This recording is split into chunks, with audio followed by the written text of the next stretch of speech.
Hey, Industrial Talk is brought to you by Cap Logistics. You want to minimize downtime? Absolutely. Increase reliability? You bet. Ensure operational's profitability? Yes, you do. That means you need 24/7, 365 insights into your supply chain. Look no further. Cap Logistics. Go to caplogistics.com or just call them. They're great people. 800-227-2471. Welcome to the Industrial Talk Podcast with Scott MacKenzie. Scott is a passionate industry professional dedicated to transferring cutting-edge, industry-focused innovations and trends while highlighting the men and women who keep the world moving. So put on your hard hat, grab your work boots, and let's go. All right, welcome to Industrial Talk. Thank you very much for joining this platform and your continued support of the #1 industrial-related podcast in the universe that celebrates you industry professionals all around the world. You're bold, you're brave, you dare greatly, you innovate, you collaborate, you're solving problems each and every day. That's why we celebrate you on Industrial Talk. We are right on the floor. SMRP 33, right here, right now. You need to put this on your calendar. If you're in the world of asset management, maintenance, and reliability, this is the show for you. You get to meet up with some of the leading leaders. Can I say leading leaders? I just did. Leading leaders in asset management, reliability, and maintenance right here. So put this on your calendar, create a budget, put it on for next year. You must. All right, he's in the hot seat. Joe, Elevotec. We're going to be talking about, which we talked about, chasing the game. I like that. I don't know what that means, but we're going to do it. No, we're going to talk about it. We're going to talk about it. Thank you again for having me. It's pretty amazing. Shut the front door. Love it. SMRP. How many times have you been here? SMRP. 4 or 5 different times since he was the first one. I think Florida was another one. I can't remember, but you know what? It is the greatest show. I love coming to them all the time. And you know, the amount of energy that's in here and the amount of solutions that surround us in here, very grateful that we're able to be here together. And you know, it's amazing that when you walk around how many of them you can connect together, and that leads right into chasing the game. Yeah, but you know, dude, right. They're just nice people. Yeah. I mean, I could go to any, they're just nice people. Yep. It's just so cool. It is. It's like a family. It is. Yeah. And the grub's pretty good too. Yeah, no complaint about that. We had a bit of barbecue today. Yeah, I've been stuck in the salt mine because I've been wanting to tell the story for everybody. I'm doing my part to tell the story. I'm trying to inspire. Look at me. All right, for the listeners, give us a little background on Joe. Yeah, so Joe Caetano, Elevotec. Again, very grateful to be here with my team, talking to a lot of great, fantastic people. Yeah, you got these flags up here that have your company. Yeah, it was. They did a fantastic job putting us together here, and we've been talking to a lot of great people, not only solution providers, but great folks that stop by that are, you know, they need some help, need some solutions, and we've just been having some great conversations.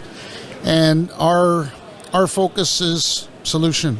We look at solutions, so Hexagon EAM is a big part of our solution portfolio. Very grateful to them. They're here with us today at the show. They'll be here with us for the duration, and you know, leading the way with a bona fide tier 1 platform like Hexagon EAM is one of the ways that we can start. Octave. Oh yeah, sorry. Apologies. It will soon be Octave. But I think you know where I'm going. That when you've got a tier 1 horse, champion horse in the stable like Hexagon EAM, sky's the limit. And you know, it's one of the things we've been talking to a lot of people about. In that, not just chasing the game, but also things like the AI piece. How's your AI going to give you the answers you're looking for if you don't have a source with the data, the information that's going to answer those questions? Well, I'll tell you what, Hexagon EAM, it's the quarterback for that type of stuff, right? So when we talk about, you know, the solutions that we have spoken to people about, they start anywhere from just getting started. Let's just get started. Let's get something put in. Let's start to grow. Let's find a roadmap. Let's get that roadmap and start to grow and increase. Then you got some other folks that are on the opposite side of the spectrum, and they're pretty mature, and now they're starting to get into the sensor space, and they want to be able to get their EAM system to help them out with that stuff. So fantastic conversations. And when you think about all of these conversations, I think I told you before, I'm a hockey guy. I'm a hockey guy, and I coach hockey this year, U18, so you can imagine what that gong show's like, right? So we've always used a saying, or there is a saying in hockey. Yeah. It's called chasing the game. Right. And what that means to a coach and his team is that you're usually behind, and you got to pull out every stop at every cost and make decisions, rash decisions, to try and tie or win the game. And I look back at that, and I look back at business, and I look back at industry, and I'm thinking, man, everybody's chasing the game. And they're chasing the game because they want to chase the game, right? Good teams, champions, what do? They invest in good strategic, good practice.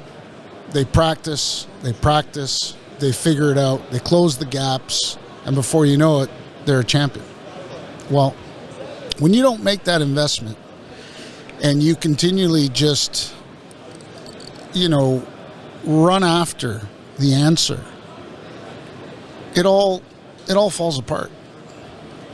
And trying to win the game is extremely difficult, right? So where do I see that? Well, when I'm trying to do asset management off a spreadsheet or an Access database, chasing the game a little bit there. When I'm not listening to my machines, there's probably a lot of chasing the game there. And then I'm not listening to my people, and I'm not listening to the things that are clear indicators for me trying to manage my business. Because at the end of the day, hey, we're in business. Whether you're delivering a product or you're delivering a service, doesn't matter. At the end of the day, it's about cashing the check. And if you can't produce it, you can't invoice it, you can't cash a check. I'm pretty candid about this stuff.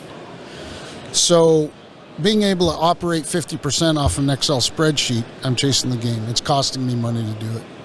Not having the tools that I need to key critical people on my shop floor or the front end, or tying in to sources of information that are going to give me intelligence that make me smarter so I can make better decisions, chasing the game. It's all chasing the game. And what I would advocate to people, if you have not got out to SMRP and their conferences, you should. It's amazing at how many great, fantastic people that you can meet here, how much experience and synergy that they can share with you. Yeah. And look, you don't got to buy anything. It doesn't cost anything to have a conversation. You want to learn. Right. Learn. Right. Yeah. And at the end of the day, that's what we do. When we stop chasing the game, it's because we've decided that we want to learn. Yeah. We're not fighting it anymore. We're deciding and acknowledging we want to learn. So when we want to learn, we have good conversations. Good conversations lead us to palatable solutions, right? And at the end of the day, whether anybody here wants to, and we can debate about opinion, we all have something in common. We're in the maintenance game, and it's about keeping it alive, making sure it delivers whatever it's meant to deliver, so we can be a sustainable company. Here's and maybe you can give me an explanation on this. Let's say I'm a company, I'm inefficient, which I am, and I decided that, hey, I am ready. I'm ready to change my game here or whatever. I'm tired of chasing it. Good. That's a good position to be in. And then I go down that road, and I in earnest, I do it. So I start to receive or realize good bottom line benefits. Yep. Bottom line financial benefits. How do you sustain that? Let's say I go all in. I achieve everything that I'm trying to achieve. And then somebody comes in and says, why are we spending all this money when we're already this efficient? And I'm going to change things up. I struggle with that, because once you take an inefficient business like me and you get rid of all the garbage and I'm like, yeah, check it out, man. I'm riding in on this white horse, and I'm the greatest thing since sliced bread. Eventually, everything just sort of normalizes. You're not going to get these big wins. How do you sustain that? Well, the first conversation is telling people, hey, change is imminent, and what we do with change is kind of recognizing the outcome. Yeah. Coming into something that works, sometimes that's motivated for different reasons, right? And look, I'm a pretty candid guy. Ego sometimes is the biggest problem or the biggest challenge with stuff like that. Yeah. But let's face some reality. If you've shown 2, 3, 4 good quarters of consistent value, the only thing that you would want to change is recognize all of the aspects that gave you the success and ensure that you don't touch those pieces. Yeah. Right? Because at the end of the day, you can't decide that you're going to dismantle 50% of something or 25% of something or change something completely without having an impact in 2 places: people and the bottom line. Right? You make too big of a change and people, they bail. Or you make too big of a change and sometimes the bottom line gets hit. So what we typically do is we work in very, very small increments to recognize, number one, every solution has critical control points, right? And a critical control point means, am I going to drop my EAM system that's telling me all of the information that I need to be a little bit more reliable? Probably not. Am I going to change my lubrication contractor because I think he's shortchanging me and overbilling me? Probably.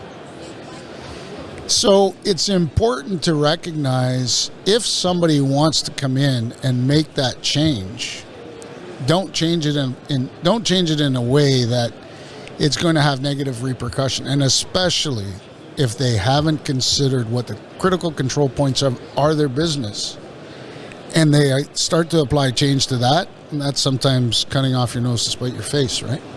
And that's being very candid, right? Now, there are other folks that will live through an experience somewhere else and think that they can replicate that experience in another situation. Well, 3 things that are probably not the same: the people, the products, and the practice.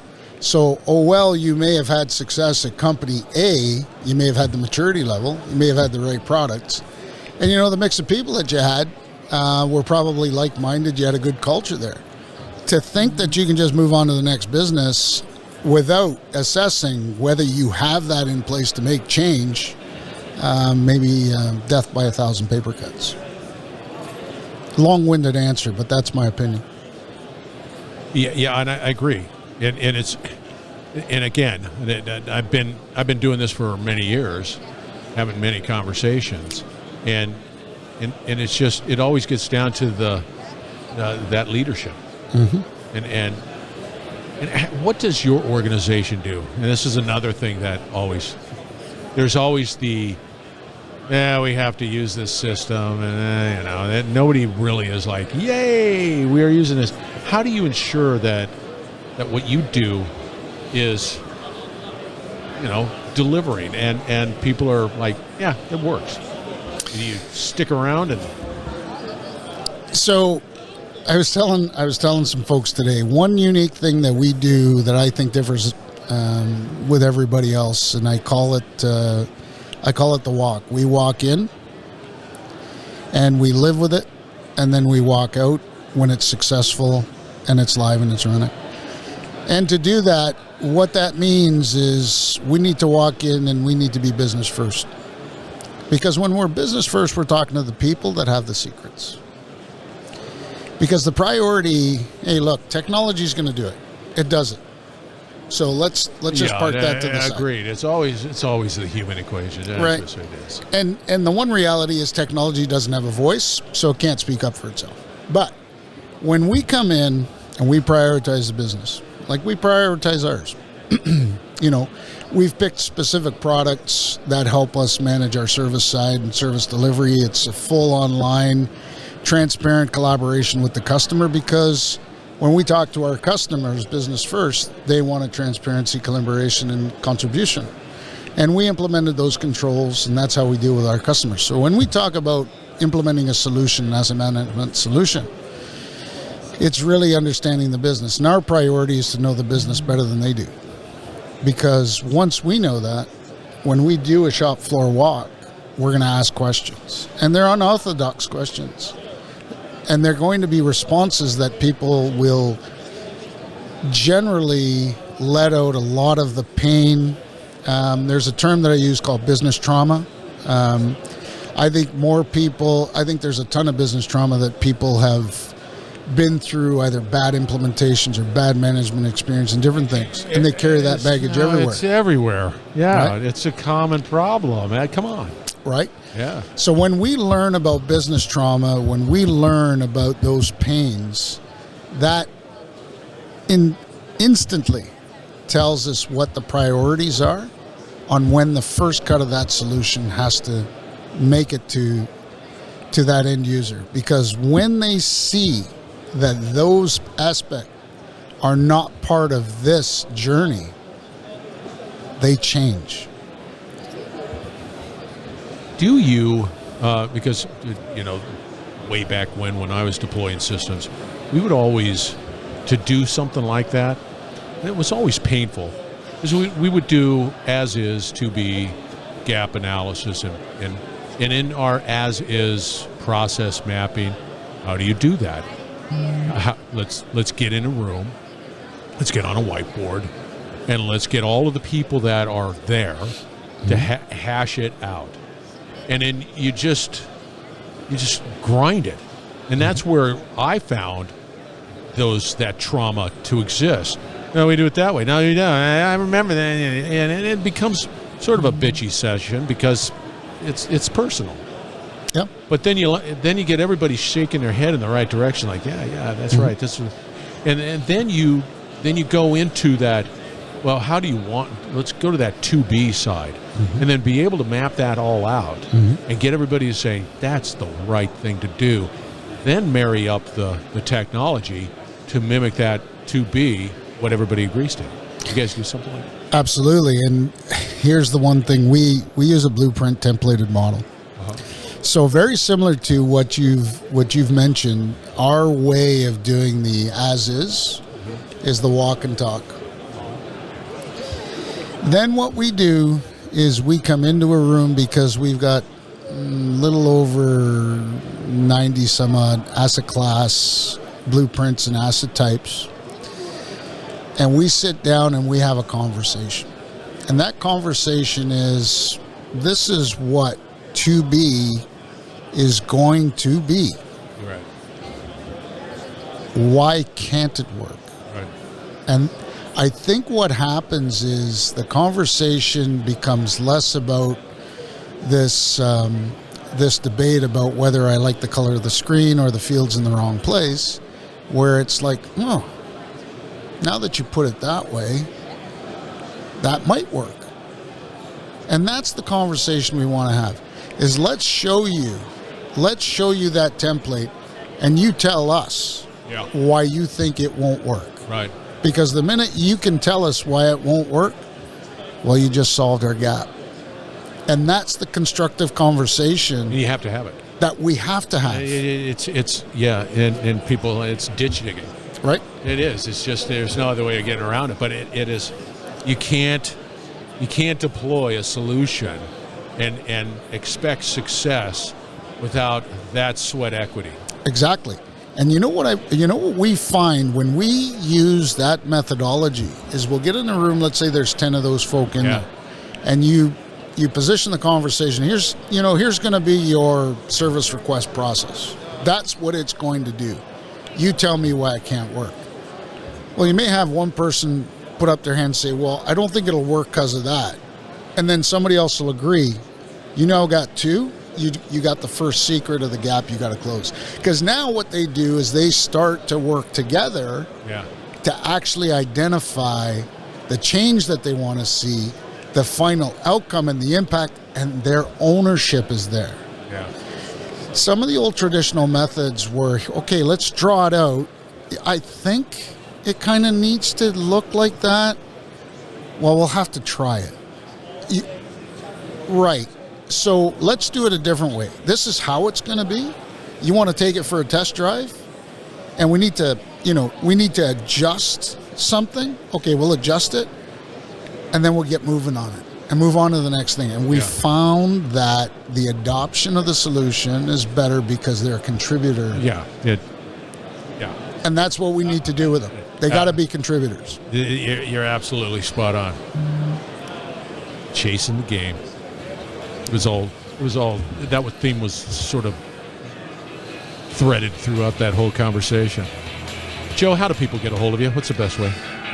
Absolutely. You can look us up at Elevotec.com. Yeah, but you're on LinkedIn. Yeah. See, I'll simplify this. You're on LinkedIn. Anytime, any place, and if there's anything we can help with, if it's just one thing, take it away. Thank you so much for having us. Love you. Shut the front door. There it is, right there. All right, you need to reach out to Joe. We'll have all the contact information for Joe out on Industrial Talk, so fear not, it'll be out there. Listen to his conversation. As you just do it. You will not be disappointed. All right, we're broadcasting once again from SMRP. It is a great event. Put this on the calendar for next year. If you're not here today, you just need to put it on your calendar. If you're in the world of asset management, maintenance, reliability, technology, it's all here, and it's all being delivered by people who are passionate about your sex. All right, we're gonna wrap it up on the other side. Stay tuned. We will be right back. You're listening to the Industrial Talk Podcast Network.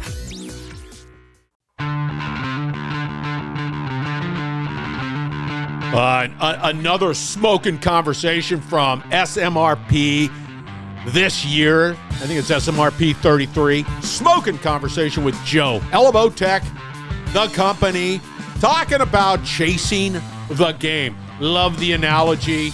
Agree with it 100%. And I just, if you're in the world, once again, in the world of asset management, in the world of reliability, in the world of maintenance, this is an event that you need to put on your calendar. If you're looking at definitely getting into this profession, start there. You get to hang out with people like Joe and Team Elevotec right there. All good. All right. I say it once. I've said it a million times. Industrial Talk is here for you. You need to amplify your voice. You need to get that message out. Reach out to me. Be bold, be brave, dare greatly. Hang out with Joe, change the world. We're going to have another great conversation shortly, so stay tuned.